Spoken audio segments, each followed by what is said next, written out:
Neurosis versus Character Disorder, Self-Image Issues, Part 2, by Dr. George Simon, Ph.D., from counselingresource.com. Disturbed characters generally have too much self-esteem. They know what they have going for them, and they equate their endowments with their identity. This is one of the main reasons their self-image can become inflated. On the other hand, disturbed characters often are frequently and chronically lacking in self-respect. It's fairly common for both lay persons and professionals to make an assumption that the ego inflation they encounter in disordered characters must be a compensation for underlying low self-esteem. But what they fail to consider is that there is a very significant difference between self-esteem and self-respect. The aforementioned terms are often used interchangeably, but I find it crucial to distinguish between these very important concepts, especially because issues related to a healthy balance of self-esteem and self-respect play pivotal roles in the shaping of an individual's character. Self-esteem literally means to estimate worth, estimate. Our sense of self-esteem arises out of an intuitive assessment about what we have going for ourselves in the way of talents, abilities, etc. If a person has been blessed with ample intelligence, with physical attractiveness, and with other desirable characteristics, it's natural for them to feel good about themselves. Self-respect, on the other hand, comes from the Latin respectere, which means to look back. Self-respect arises from a retrospective assessment a person makes about what he has done with the various gifts he's been given. When people use their abilities and talents to make a meaningful contribution to society, the useful result is the achievement of a fair degree of success as well as positive regard from others. Among the most crucial issues affecting sound character development are the attributions a person makes with regard to the factors that engender both self-esteem and self-respect. All disordered characters, most especially narcissists, chronically overvalue and claim ownership of the desirable but accidental attributes, meaning gifts of nature or blessings of God, that foster a sense of high self-esteem. What's more, many times they get reinforcing messages from others like, "You're so smart," or "You're so talented." In short, they both receive and are readily willing to claim credit for things they can't genuinely attribute to their own doing. They know that what they have going for them, and they can equate their endowments with their identity. This is one of the main reasons their self-image can become inflated in the first place. The most disturbed characters among us try to demand respect in various ways without ever earning it. Contrarily, disordered characters, once again especially narcissists, are frequently and chronically lacking in self-respect. That's because they know that they haven't done enough for the good of others with the gifts they've been given to merit such a positive appraisal of their genuine worth. In short, they lack respect because they haven't earned it. Self-respect is among the most valuable human commodities, yet the most disturbed characters among us try to demand respect in various ways without ever earning it. And sometimes others afford it to them when they haven't truly earned it. Upcoming posts will further address this and the reasons for it. One of the failings of modern culture is our frequent failure to recognize and reward what has been in the past referred to as meritorious conduct. Even some of our major religions and philosophical schools of thought sometimes unwittingly downplay the value or even existence of human merit. Merit has to do with the manner in which a human being exercises the ultimate human power, the power to choose. Human beings are endowed with a free will, and making the meritorious choice, the good choice, is never easy, yet it is the essence of character development. When a soldier enters a minefield knowing full well he could die in the process, yet seeks to rescue a fallen comrade, he commits a meritorious act. When a father and husband turns down a flagrant offer to engage in a tryst with an attractive coworker out of concern for the solidity of his marital commitment, the stability of his family, and the welfare of his children, he performs a similarly meritorious act. Doing the right thing is never easy. The problem is that within modern culture, and even within major schools of religious and philosophical belief, the value placed on such conduct is minimal. Sometimes we simply expect good people to do right.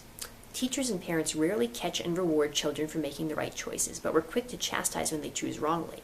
We need to be careful not to praise people for the things that are rightfully attributed to nature or a higher power, such as looks, brains, talents, and abilities, but instead recognize and reinforce people for the meritorious exercising of their wills and their subordination of their baser instincts in the service of the common good. That's what fostering sound character development is mostly about. Now, I agree with Dr. George Simon that doing the right thing is sometimes never easy, sometimes not easy, but I disagree that it's never easy. I think in some cases it is easy, especially in the case of disordered characters. I think that a lot of times it is a lot, you're a better person if you do the right thing when it's hard to do so, and not so much when it's easy, because when it's easy, you know, it was easy. You didn't give anything up to do it. But I don't agree that it's always hard to do it. I just agree that sometimes it is. I also, what was I going to say? He talks about people should reward people for subordinating their baser instincts in service of the common good, but it depends on what those instincts are. For example, if your instinct is to have the last cupcake on the platter at work when you've already had two and everybody else has only had one, yeah, I think that's kind of, you know, that's an instinct to have another cupcake. That's an instinct which I think is okay, which is normal, which is understandable. And in that case, I think you can talk about subordinating your base instincts in service of the common good, and that's a good person. But certain instincts, just having the instinct in and of itself is not good. For example, what he doesn't talk about here, I'm not sure if he knows about it or not, has ever thought about it, but what he doesn't talk about in this article is a lot of times just having a certain urge in the first place makes you a bad person.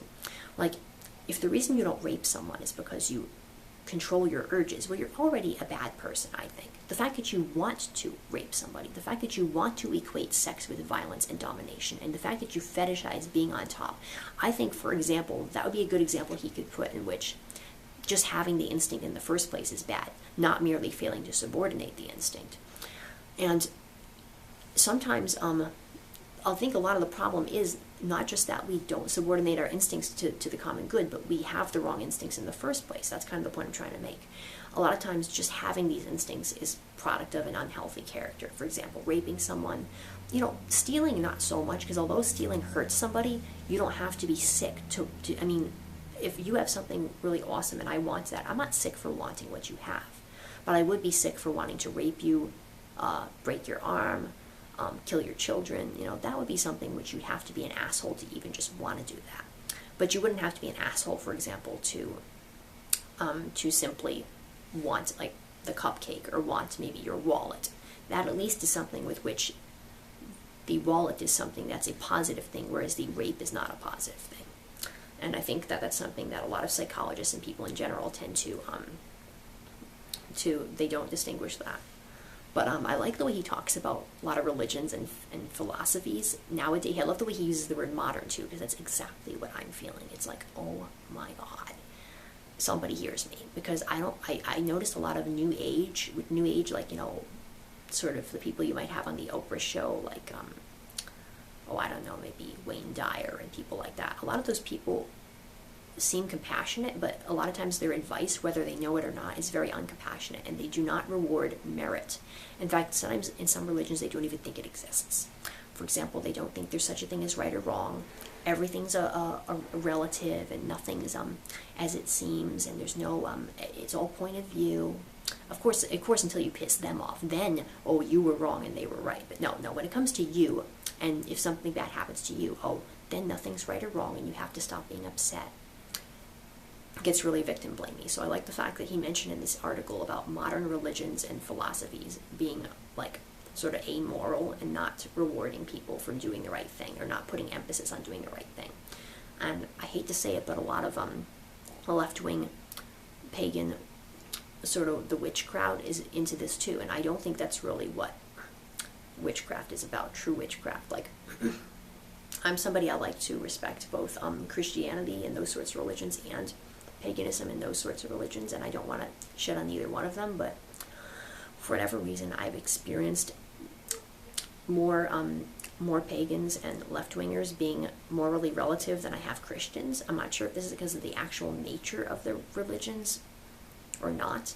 I don't think it is, because I think that any good religion, I mean, tells you not to hurt other people, and a lot of the sort of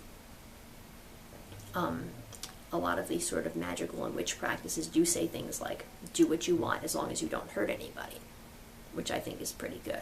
But a lot of people, I think because of the association of those religions with left-wing and liberal crowds, and we all know left-wingers and liberals are, they preach no morals. And I'm not saying that the conservatives are much better, but it is true that when you have something that's associated with the left wing, they're going to attract the same crowd of amoral, and I would say immoral people that the left wing itself does. So when you associate witchcraft and stuff like that with Democrats, liberals, whatever, you're going to be getting a lot of, I shouldn't say Democrats, just modern people in general. You're going to be getting a lot of moral relativism, and a lot of people who are naturally rapists, pedophiles, whatever they are going to be attracted to those crowds because they know that within those crowds they're going to get people defending them or even just refusing to believe that what they did was wrong. So that kind of, if you want to know why so many non-judgmental people have so many assholes around them, well, it's because if they're not judging people, they're not judging the assholes either. Sure, they're not judging the innocent gay couple who just wants to hold hands in the park, but they're also not judging the pedophile and the arsonist whose behavior, according to them, is not really bad because there's no bad and good. So yeah, anyway, another great article by Dr. George Simon, and I'm glad I was able to give some commentary on this one. I'll try to upload some of my own articles soon about, like, with my own ideas, and I think that you'll really enjoy those. So, see you next time.